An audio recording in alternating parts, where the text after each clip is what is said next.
Денеска се одбележува роденденот на мајка Тереза, една од најпознатите албанки во светот и символ на хуманизмот, посветеноста и љубовта кон луѓето во неволја. Во Скопје, нејзиниот роден град, се одржаа низа активности за одбележување на нејзиниот живот и дело. Наутро беа положени венци пред спомен плочата и цвеќе од страна на институционалните представници.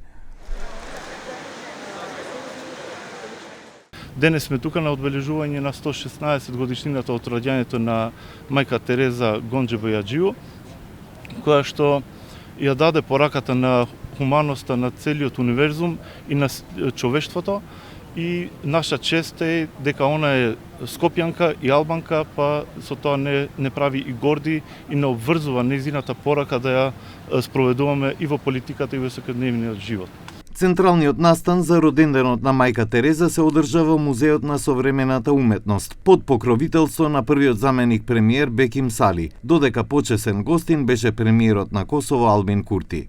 Sot 116 vite pas lindjes së saj në këtë qytet, emri I Anjes Gongje-Bojaxhiut vazhdon të na kujtoj se një vend mund të jetë zanafilla e një historie botërore, se një identitet mund të jetë rrënjë e jo kufi, dhe se shërbimi ndaj njeriut mund të jetë një nga format më të larta të paqes.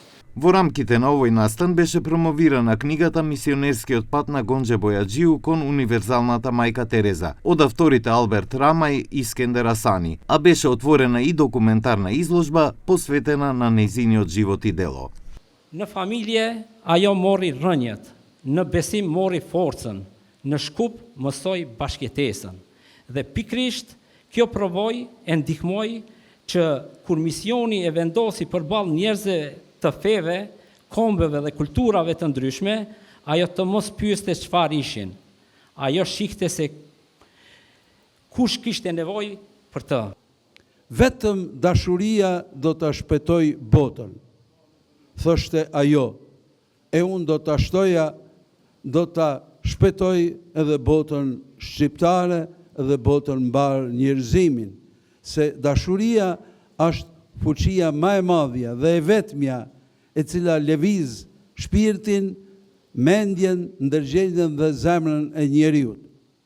Мајка Тереза, родена на 26 август 1910 година во Скопје, со името Анjes Gongje-Bojađiu, го посвети својот живот на служење на сиромашните, болните и напуштените луѓе. Во 1950 година ги основала мисионерките на милосрдието во Калкута, создавајќи мрежа на хуманитарни институции која се проширила во многу земји во светот. Во 1979 година ја добила Нобеловата награда за мир. На 4 септември 2016 година била прогласена за светица од папата Франциск за време на церемонијата на канонизација на плоштадот Свети Петар во Ватикан.